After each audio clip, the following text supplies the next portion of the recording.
My dear students, today we continue the topic matrices.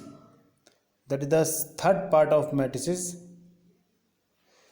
in which we start a topic transpose of a matrix. Transpose of a matrix means here we interchange the row and column.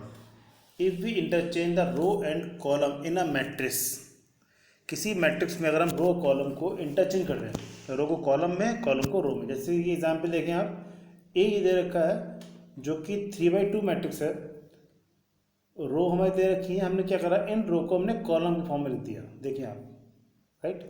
तो इससे क्या हुआ कि जो matrix है ये हमारे पास का ऑर्डर पहले कितना था 3/2, अब न्यू ऑर्डर कितना हो गया 2/3। तो this is the transpose of a matrix A matrix का ट्रांसपोज हमारे पास आ गया ए डैश, या हम इसको ए ट्रांसपोज ए टी भी लिख सकते हैं, right. It is also denoted by A T और ए डैश। अब इसकी कुछ प्रॉपर्टीज भी हैं, right. Properties of transpose of matrices.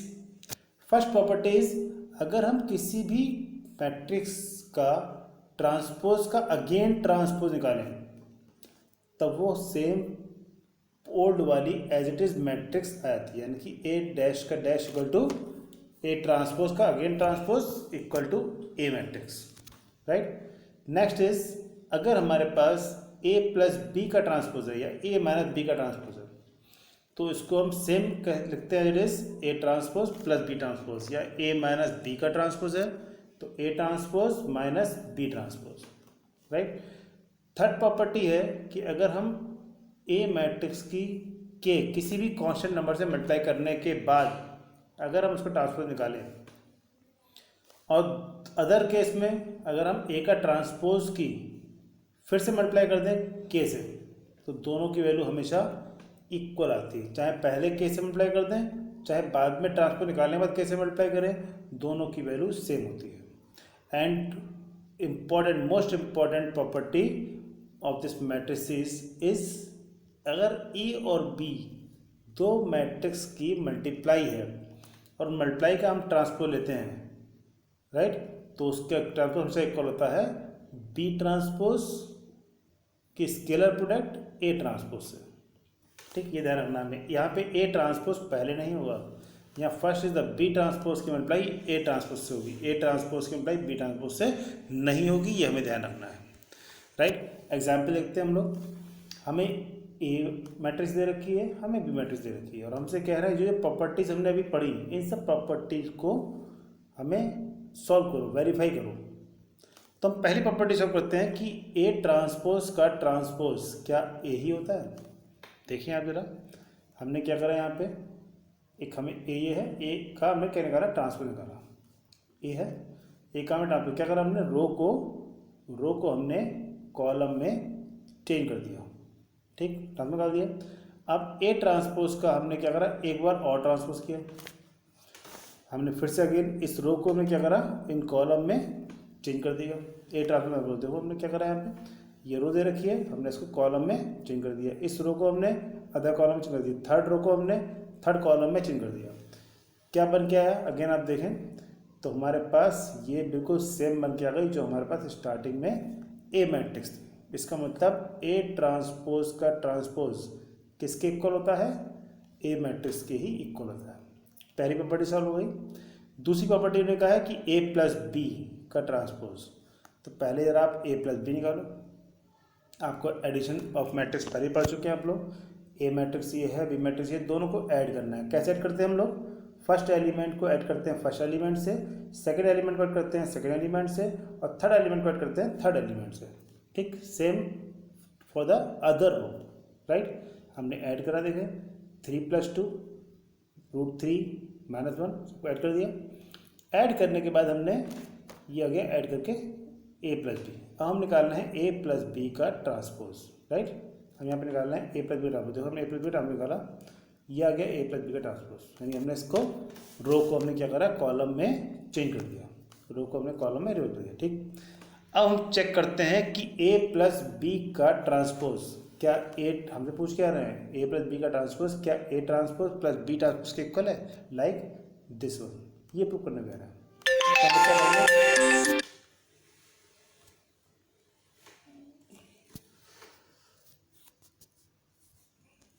तो हम लोग क्या करेंगे यहाँ पे, हम लोग यहाँ पे देखेंगे कह रहा प्रूव करा हमने। अब हमने निकाला A transpose plus B transpose की अलग अलग वैल्यू, राइट। क्या आ गई है, ए ट्रांसपोज ये हो गया, बी ट्रांसपोज ये, दोनों हमने ऐड करा, देखा हमारे पास ये आ गया, ठीक। ये आया A transpose plus B transpose, और इससे पहले ये क्या आया था, ए प्लस बी का ट्रांसपोज। दोनों की वैल्यू क्या आ रही है, बिल्कुल सेम आ रही है। इसका मतलब ए प्लस बी का transpose A transpose plus B transpose के इक्वल आएगा। अब थर्ड प्रॉपर्टी देखें। थर्ड प्रॉपर्टी हमारे पास है कि हम के की मल्टीप्लाई, देखो हम क्या प्रूफ करना है हमको, ये देखें आप, हमें प्रूफ करना है ये कि बी की के से मल्टीप्लाई करने के बाद जब हम ट्रांसपोज निकालते हैं तो क्या बी ट्रांसपोज की हम के से मल्टीप्लाई करने हैं तो सेम वैल्यू आ रही है। देखें यार, लिखते हैं इसमें हम लोग, हमने क्या करा, देखो के की मल्टीप्लाई बी से कर दी, ये वैल्यू आ गई, ठीक। अब हमने क्या करा, के की मल्टीप्लाई बी से करने के बाद ट्रांसपोज निकाला, राइट। तो क्या है हमारे पास, अब यहाँ पे this is the B transpose, तो यहाँ पे हमने मल्टीप्लाई कर दी, क्या है देखो ये वैल्यू आई, ठीक है, के की बी के मल्टीप्लाई और अब उसका लिए ट्रांसपोज हमने किसके इक्वल आ रहा है, देखें आप सेम इज इक्वल आ रहा है जो के बी ट्रांसपोज के इक्वल आ रहा है, ठीक है। यहाँ के बी है, अब बी ट्रांसपोज यानी के की मल्टीप्लाई किससे करेंगे हम, बी ट्रांसपोज से करेंगे, तो सेम किसके इक्वल आ गया, ये इक्वल आ गया इस बी ट्रांसपोज के, ओके। देखिए आप लोग सीख आ गया, तो हमारे पास ये आ गया के ए डैश बी, यहाँ पे हमने के बी डैश लेके चले और ये प्रूफ हो गया के बी डैश के इक्वल, यानी कि थर्ड प्रॉपर्टी भी यूज हो गई। नेक्स्ट क्वेश्चन देखते हैं हम लोग। मैट्रिक्स फिर से कुछ दे रहे हैं, ए मैट्रिक्स दे रखी है, बी मैट्रिक्स दे रखी है, हमसे कह रहे हैं कि क्या द फोर्थ प्रॉपर्टी बहुत इंपॉर्टेंट प्रॉपर्टी है कि ए बी की मल्टीप्लाई, दो मैट्रिक्स की मल्टीप्लाई का transpose B transpose A transpose के इक्वल है, यह हमें वेरीफाई करना है, यह ध्यान रखना है। बताना फिर से हमने ए पहले नहीं आएगा, यहाँ पे B transpose into A transpose आएगा। अब देखिए क्वेश्चन हमने यहाँ पे प्रूव किया, तो यहाँ पे हम लेके चलते हैं, पहली मैट्रिक्स हमें ए दे रखी है जो 3/1 की मैट्रिक्स है, दूसरी मैट्रिक्स दे रखी है जो 1/3 की है, ठीक। हमने यहाँ पे ए और बी की मल्टीप्लाई की, राइट। हमसे बताया था हमने रो की मल्टीप्लाई कॉलम से होती है, RC मेथड आपको बताया था हमने पहले, राइट। रो की मल्टीप्लाई कॉलम करते हैं तो फर्स्ट 1 से मल्टीप्लाई -1 से कितना गया -1, और सेम हमने यहाँ पे 1 -1 आ गया, फिर 1 की मल्टीप्लाई इससे 2 से हो गई, देन 1 की इसी रो की मल्टीप्लाई सेकंड कॉलम से, इस रो की मल्टीप्लाई थर्ड कॉलम से, राइट। तो 1 × -1 1 × 2 1 × 1, सेम सेकेंड रो की मल्टीप्लाई कॉलम के अकॉर्डिंग। अब हम करेंगे चेंज करते जाएंगे, उसके फिर सेकेंड रो की मल्टीप्लाई फर्स्ट कॉलम से, सेकेंड रो की मल्टीप्लाई सेकेंड कॉलम से, सेकेंड रो की मल्टीप्लाई थर्ड कॉलम से, सेम ऐसी तीनों कॉलम में। तो क्या मैट्रिक्स बन गई है, 3/3 मैट्रिक्स बन गई। ये आ गई ए बी मैट्रिक्स। अब हमने क्या करा, ए बी मैट्रिक्स निकाल दिया ट्रांसपोज, यानी कि हमने रो को कॉलम में चेंज कर दिया, राइट। ये आ गया ए बी ट्रांसपोज। अब हम चेक करेंगे कि क्या बी ट्रांसपोज की मल्टीप्लाई ए ट्रांसपोज से अगर हम करते हैं तो हमारे पास क्या आता है। अब देखिए हमने क्या करा, हमने पहले बी ट्रांसपोज लिया, बी ट्रांसपोज से लिया हमने, हमें बी की वैल्यू कितनी है, देखो ए की वैल्यू है, ए का ट्रांसपोज क्या आएगा, ठीक, राइट। तो हम यहाँ क्या कर रहे हैं, देखिए ए का ट्रांसपोज लिया हमने, ये लिया, यहाँ देखें आप, यहाँ पे हमने ए, ये ए है, हमने ए का ट्रांसपोज लिया, रो कॉलम से कर दिया, ये रो मैट्रिक्स है जो कॉलम मैट्रिक्स हो गई, राइट। अब हमने यहाँ पे ए बी का ट्रांसपोज को ये प्रूव कर दिया। अब हम बी ट्रांसपोज की मल्टीप्लाई कर रहे हैं ए ट्रांसपोज से, राइट। अगेन वही मेथड लगाएंगे हम, RC मेथड, रो की मल्टीप्लाई हमेशा कॉलम से करेंगे। सॉल्व किया हमने, ये आ गया हमारे पास। अब चेक करें, देखें दोनों मैट्रिक्स यानी कि ए बी का डॉट किसके इक्वल आ रहा है, ये दोनों देखो आपस में इक्वल आ रहा है, राइट। इसका मतलब ए बी का ट्रांसपोज किसके इक्वल होता है, B transpose into A transpose के इक्वल होता है, राइट। ये बहुत इंपॉर्टेंट प्रॉपर्टी है, बहुत ज़्यादा क्वेश्चन पूछा जाता है बोर्ड में। नेक्स्ट हमारे पास बहुत important matrix, again symmetric matrix, right. Symmetric matrix, a square matrix is called a symmetric matrix if the transpose of the matrix equal to its matrix, यानी कि अगर हम किसी मैट्रिक्स का ट्रांसपोज लेते हैं और वो उसी मैट्रिक्स के इक्वल आता है, यानी कि ए ट्रांसपोज अगर ए के इक्वल है तब ए मैट्रिक्स क्या कहलाएगी, सिमेट्रिक मैट्रिक्स।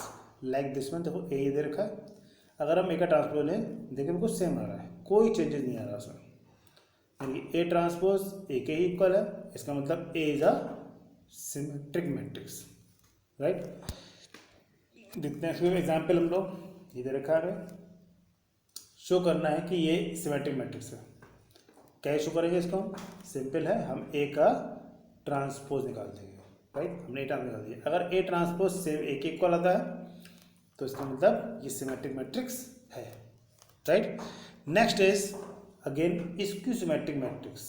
अब यहाँ देखेंगे हम लोग स्क्यू सिमेट्रिक मैट्रिक्स, देखें आप लोग स्क्यू सिमेट्रिक मैट्रिक्स। अब स्क्यू सिमेट्रिक मैट्रिक्स में क्या है, यहाँ पे स्क्यू सिमेट्रिक मैट्रिक्स में है सेम भाई, हम निकालेंगे ट्रांसपोज, लेकिन ये ए ट्रांसपोज माइनस ए के इक्वल आएगा, ए के इक्वल नहीं। अगर ये सिर्फ केवल सिमेट्रिक होती है तो ए ट्रांसपोज हमारे पास ए के इक्वल आता। अब ये स्क्यू सिमेट्रिक है तो ए ट्रांसपोज माइनस ए के इक्वल आएगा। लाइक दिस वन, अपने ए मैट्रिक्स से ली और इसका ट्रांसपोज निकाला, देखिए ट्रांसपोज क्या आ रहा है हमारे पास, ट्रांसपोज ये आ रहा है। क्या ये हमारे पास ए के इक्वल है, नहीं है। यहाँ देखें आप साइन में चेंजेस है, तो हम क्या करेंगे, यहाँ पे हम माइनस साइन कॉमन ले लेंगे, यहाँ पे हम लोग माइनस साइन कॉमन ले लेंगे। देखें आप इसको, हमने क्या करा, इस पूरे माइनस साइन कॉमन ले लिया, राइट। तो हर उसकी डिजिट चेंज हो गई हमारे पास, सब डिजिट का साइन चेंज हो गया हमारे पास। ये साइन चेंज हो गया मीन्स ऑटोमेटिकली, देखिए यहाँ पे हमारे पास जब साइन चेंज हो गया तो हमारे पास ये आ गया, it is the skew symmetric matrix. यहाँ मैट्रिक्स में ये देखें हम लोग माइनस साइन कॉमन आने के बाद फिर ये मैट्रिक्स सेम आ रही है, यानी कि ए मैट्रिक्स के इक्वल आ रही है, यानी कि ए का ट्रांसपोज माइनस ए के इक्वल आ रहा है, ए के इक्वल है। इसका means this is the A is the skew symmetric matrix, right. इसमें एक चीज़ ध्यान रखना है हमें पास कि अगर the principal diagonal elements of the skew symmetric matrix are always zero, अगर जीरो है यानी डायगोनल में एलिमेंट, यानी कि हम देखिए चेक करें अगर इस तरीके से ये डायगोनल में आप चेक करें तो आपको डायगोनल में एलिमेंट जीरो के इक्वल आ रहा है, राइट। ये देखिए यहाँ पे डायगोनल में एलिमेंट जीरो के इक्वल आ रहा है, राइट। तो ये हमारे पास ये देखिए डायगोनल में एलिमेंट जीरो के इक्वल, ये डायगोनल एलिमेंट जीरो इक्वल है, तो ऐसी मैट्रिक्स होगी क्या कहलाएगी हमारे पास, स्क्यू सिमेट्रिक मैट्रिक्स, राइट। अब हमारे पास था नेक्स्ट, इसी का स्क्यू सिमेट्रिक मैट्रिक्स का एग्जाम्पल लेते हैं, और ये एग्जाम्पल हमारे पास आ गया कि बी मैट्रिक्स दे रखी है और कह रहा है कि प्रूफ करना है कि क्या ये स्क्यू सिमेट्रिक मैट्रिक्स है। हमने क्या करा, इस बी मैट्रिक्स का बी डैश निकाला, यानी ट्रांसपोज, या देखा ये दोनों इक्वल नहीं आ रहा है, साइन अच्छी आ रहा है, यहाँ -4 है, यहाँ 4 है, राइट। हमने क्या करा, इस पूरे मैट्रिक्स में से माइनस साइन कॉमन ले लिया, हर डिजिट का हर एलिमेंट का साइन चेंज हो गया। अब ये मैट्रिक्स बिल्कुल सेम हो गई जो बी मैट्रिक्स थी, इसका मतलब बी का ट्रांसपोज माइनस बी के इक्वल आ रहा है, और हम कहेंगे B is a skew symmetric matrix, right. Next हम लेते हैं अगला एग्जाम्पल, हमसे पहले से ही गिवन है ऑलरेडी कि A matrix is the skew symmetric matrix, लेकिन यहाँ पे एक एलिमेंट की वैल्यू नहीं दे रखी है, एक्स की वैल्यू नहीं दे रखी है। इसका मीन्स ये हो गया कि हमारे पास ए का ट्रांसपोज ए के इक्वल है, या A equal to minus A transpose, दोनों बातें सेम है। यहाँ पे हमारे पास ए दिया हमने, राइट, यहाँ पे माइनस ए का ट्रांसपोज दिया आपने, यानी कि रो को आपने यहाँ पे कॉलम में चेंज कर दिया, माइनस साइन को अंदर ले गया मैट्रिक्स के, इस माइनस साइन को हमने मैट्रिक्स के अंदर ले गया, जैसे अंदर लेके जाएंगे क्या होगा, हर एलिमेंट से इसकी मल्टीप्लाई हो जाएगी, हर एलिमेंट के साइन चेंज हो गए, राइट। अब जरा कंपेयर कर दो उसको, कंपेयर करोगे तो यहाँ पे क्या रखा हुआ है -2 और यहाँ क्या रखा हुआ है -x, देखिए रहा थर्ड कॉलम में और फर्स्ट रो में इधर रखा हुआ है LHS में -2 और RHS में है -x, यानी कि -x -2 के इक्वल आ गया और x की वैल्यू 2 आ गई। तो इस कंडीशन के बेसिस पे हमने x की वैल्यू फाइंड कर ली, राइट। ऑलरेडी क्वेश्चन आपका बोर्ड में आया हुआ है। Next is example 8, again important example, बहुत ज़्यादा बोर्ड में पूछता है, आप लास्ट ईयर देखोगे ऐसा क्वेश्चन बोर्ड में आया हुआ है। एक मैट्रिक्स गिवन दे रखी है, यहाँ 2x2 ऑर्डर की मैट्रिक्स दे रखी है, यहाँ पे 3x3 ऑर्डर की मैट्रिक्स भी दे सकते हैं, राइट। और हमसे कह रहा है एक्सप्रेस करो as a sum of symmetric and skew symmetric matrix, right. मतलब ये जो मैट्रिक्स गिवन है वो सम है किसका, सिमेट्रिक और इसकी सिमेट्रिक मैट्रिक्स का। ऐसे जब भी क्वेश्चन आता है तो यहाँ पे हम सिमेट्रिक मैट्रिक्स को और इसकी सिमेट्रिक मैट्रिक्स को एक पर्टिकुलर मैट्रिक्स यानी कि ए मैट्रिक्स से रेफर करते हैं। It is the A plus A transpose. हम क्या करते हैं, पहले ए प्लस ए ट्रांसपोज और ए माइनस ए ट्रांसपोज की वैल्यू फाइंड करते हैं, राइट। फिर हम लोग इसके बाद देखें क्या करा हमने, पहला काम करा हमने ए प्लस ए ट्रांसपोज की वैल्यू निकाली, राइट। दोनों को हमने प्लस कर दिया, ए कर दिया ए और ये ए ट्रांसपोज, यानी हमने रो को कॉलम में चेंज करने के बाद दोनों को ऐड कर दिया, ऐड करके हमारे पास ये आ गया, राइट। फिर हम इसका करते हैं हाफ कर दिया हमने। हाफ करने के बाद हम इसको एक पर्टिकुलर मैट्रिक्स मान लेते हैं। मान लिया ये पी मैट्रिक्स है कोई, P is a half of A plus A transpose. अब ये हाफ कर दिया, अब इसे चेक करो कि क्या ये सिमेट्रिक मैट्रिक्स है, क्योंकि हम इसका हम क्या कर रहे हैं, पी का ट्रांसपोज निकालना है। आप पी का ट्रांसपोज निकालो, देखेंगे पी के ही इक्वल आएगा, राइट। पी का ट्रांसपोज पी के इक्वल आ रहा है, इसका means half A plus A transpose कौन सी हो गई, ए सिमेट्रिक मैट्रिक्स हो गई, राइट। अब हम निकालेंगे half A minus A transpose. तो हमने क्या करा, पहले ए माइनस ट्रांसपोज निकाला, इसे मान लिया हमने क्यू, इसको मान लिया पूरा हमने क्यू, राइट। तो हमारे पास दो ए माइनस ए ट्रांसपोज निकाला हमने, वही आ गया। इसका हाफ किया हमने, वही आ गया। अब इसको हम चेक कर रहे हैं, क्यू का ट्रांसपोज निकालेंगे जब हम, तो देखेंगे वो माइनस क्यू के इक्वल आएगा। यहाँ पे क्यू है, इसका माइनस क्यू के इक्वल आएगा। इसका मतलब क्यू क्या हो गया, Q is skew symmetric matrix, right. अब हमसे क्वेश्चन में क्या कह रहे हैं, क्वेश्चन में कह रहे हैं कि प्रूव करो कि this is the sum of symmetric and skew symmetric. यहाँ कह रहे हैं sum of symmetric and skew symmetric. Symmetric matrix क्या माना हमने, पी, और सिमेट्रिक क्या माना हमने, क्यू। अब पी प्लस क्यू का सम करें, राइट। यहाँ देखेंगे हम लोग, अब हमने थर्ड स्टेप में ये है पूरा पी और ये है क्यू। हमने दोनों मैट्रिक्स की वैल्यू निकाली, दोनों को सम किया, सम करके हमने चेक करा, देखा क्या आ गया, वो ए ही आ गया। इसका मतलब ए मैट्रिक्स जो हमें दे रखी थी गिवन, वो किसके इक्वल है, दिस इज द सिमेट्रिक और दिस इज इसकी सिमेट्रिक। इसका मतलब ये प्रूफ हो गया कि ए मैट्रिक्स जो गिवन थी, this is the sum of symmetric and skew symmetric matrix. ये हमें प्रूफ करना है, राइट स्टूडेंट्स। Thank you.